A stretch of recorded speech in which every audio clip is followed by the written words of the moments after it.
Kevin De Bruyne's rise to football greatness is more than just a story of talent. It's a tale of resilience, redemption, and the relentless pursuit of excellence. From a young boy breaking plant pots in his backyard to a world-class midfielder dominating the biggest stages, Kevin's journey is packed with unexpected twists, betrayals, and ultimate triumphs.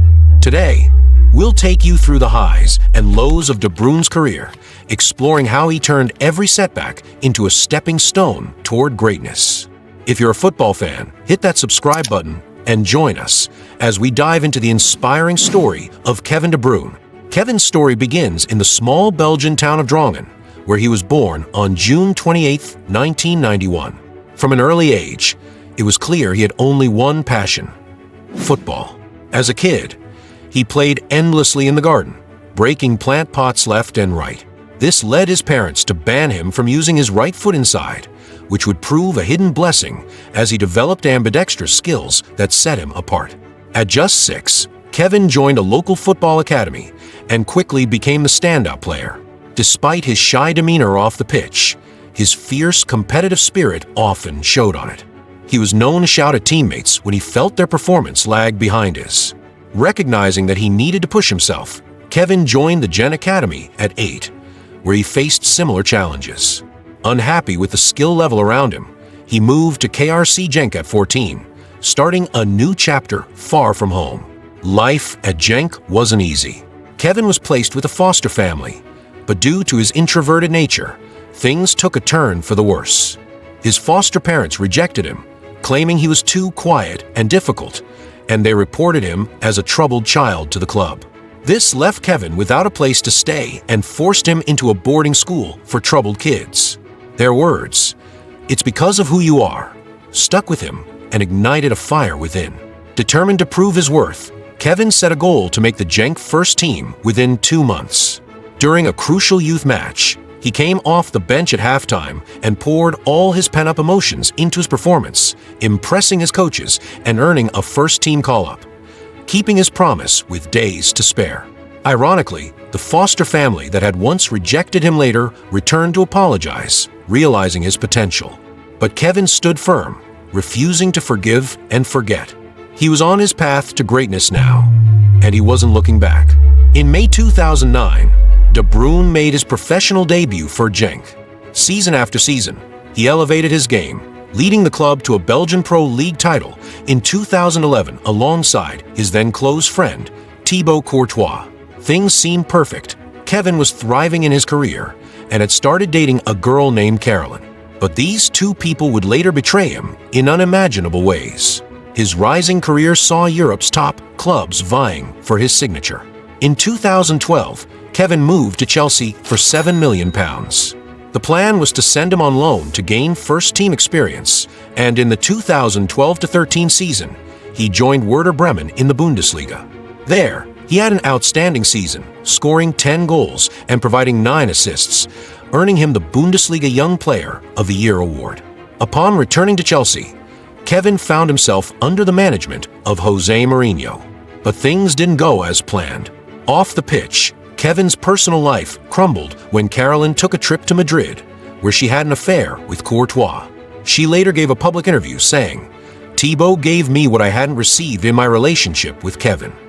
Betrayed by both his girlfriend and his best friend, Kevin was at an all-time low. But once again, he turned this pain into motivation. Rather than crumble under the weight of these setbacks, Kevin continued to push forward. He eventually left Chelsea for Wolfsburg, where he shone brightly and became one of the Bundesliga's top stars.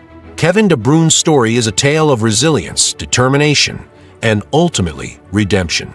During a critical period in his life, Kevin faced an unexpected crossroads with the Belgian national team. After learning about the betrayal involving his then-girlfriend and his teammate, Thibaut Courtois, the Belgian coach approached Kevin, offering him the power to exclude Courtois from the team. But rather than seeking vengeance, Kevin chose the high road. He opted to maintain a professional relationship with Courtois, setting aside personal grievances for the greater good. Though he would later find a way to get his own revenge, Kevin's maturity in handling the situation was remarkable. However, the emotional weight of these events took its toll on his performances. Kevin found himself struggling on the field, and it wasn't long before Jose Mourinho, Chelsea's manager at the time, called him in for a meeting. During this meeting, Mourinho bluntly laid out Kevin's unimpressive stats: 1 assist, 0 goals, and 10 recoveries. As he compared Kevin to other midfielders, it became painfully clear that Kevin had no future at Chelsea. His time at the club was coming to an end, and within weeks, he was sold to Wolfsburg in the Bundesliga. This period marked an all-time low for Kevin. He had lost his girlfriend, his best friend's trust, and now, his spot in the Chelsea squad. But instead of wallowing in despair, Kevin channeled his pain into motivation. He arrived in Wolfsburg halfway through the 2013-14 season, determined to prove himself. It was here that Kevin's career took a pivotal turn, not just on the field, but off it as well. During this time, he met his future wife, who became a beacon of light during his darkest moments. With renewed focus and confidence, Kevin flourished at Wolfsburg. He ended the season with 16 goals and 28 assists, setting a new Bundesliga assist record. His remarkable performances propelled Wolfsburg to a second-place league finish and a German Cup victory. For his efforts, Kevin was named Bundesliga Player of the Season, catching the attention of Manchester City. At 24, Kevin decided to return to the Premier League, signing with Manchester City for a then-record fee of £55 million. Critics labeled him a Chelsea reject and doubted his worth, but Kevin was ready to silence them once and for all. His debut season saw him score crucial goals, but an injury in a match against Everton left him sidelined for months.